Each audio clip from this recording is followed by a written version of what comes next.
She woke up every night to the creak of the floorboards. Not because someone was trying to be quiet, but because they weren't. The heavy footsteps always stopped at her door, sometimes just standing there, lingering like a ghost.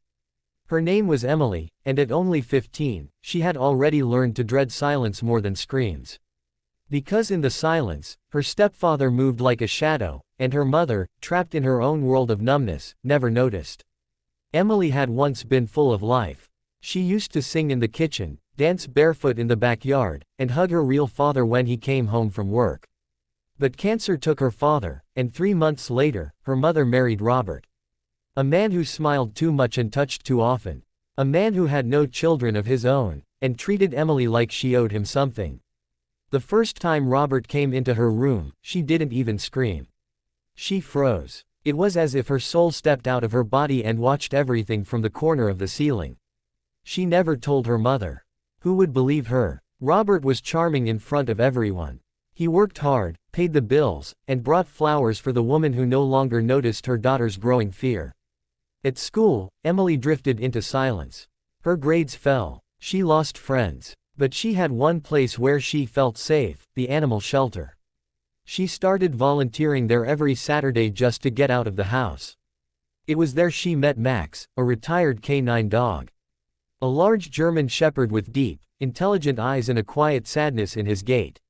Max had been injured in the line of duty and was waiting for someone to adopt him.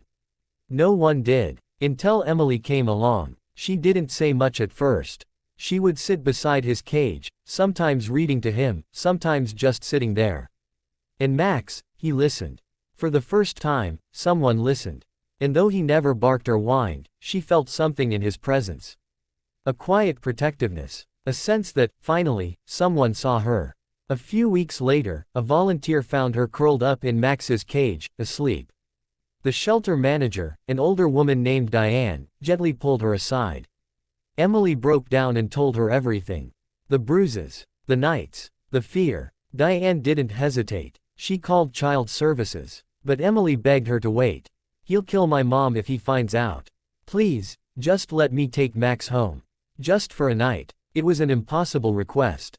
No one could just borrow a canine dog. But Diane, moved by something she saw in Emily's eyes, a mixture of terror and desperation, pulled some strings. That night, Max went home with Emily. She slept with the door locked and Max lying across it. When Robert tried the door handle that night, Max stood up and growled. Low, deep, and primal.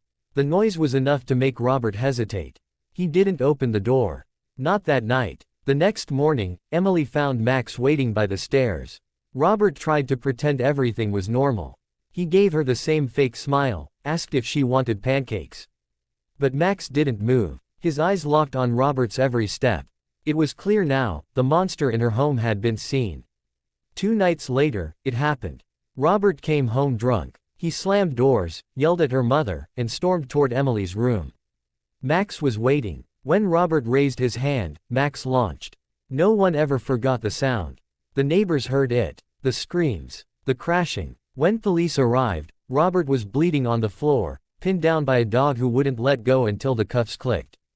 Emily was crying. Her mother was sobbing. And Max stood still, breathing heavily, watching every move the officers made, as if making sure no one would hurt her again.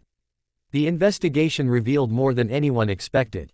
Years of abuse. Emily wasn't his only victim. There were others. Forgotten files. Ignored reports. But not anymore. The headlines came fast. Canine hero saves girl from abusive stepfather. Reporters flooded the shelter. Everyone wanted to know Max.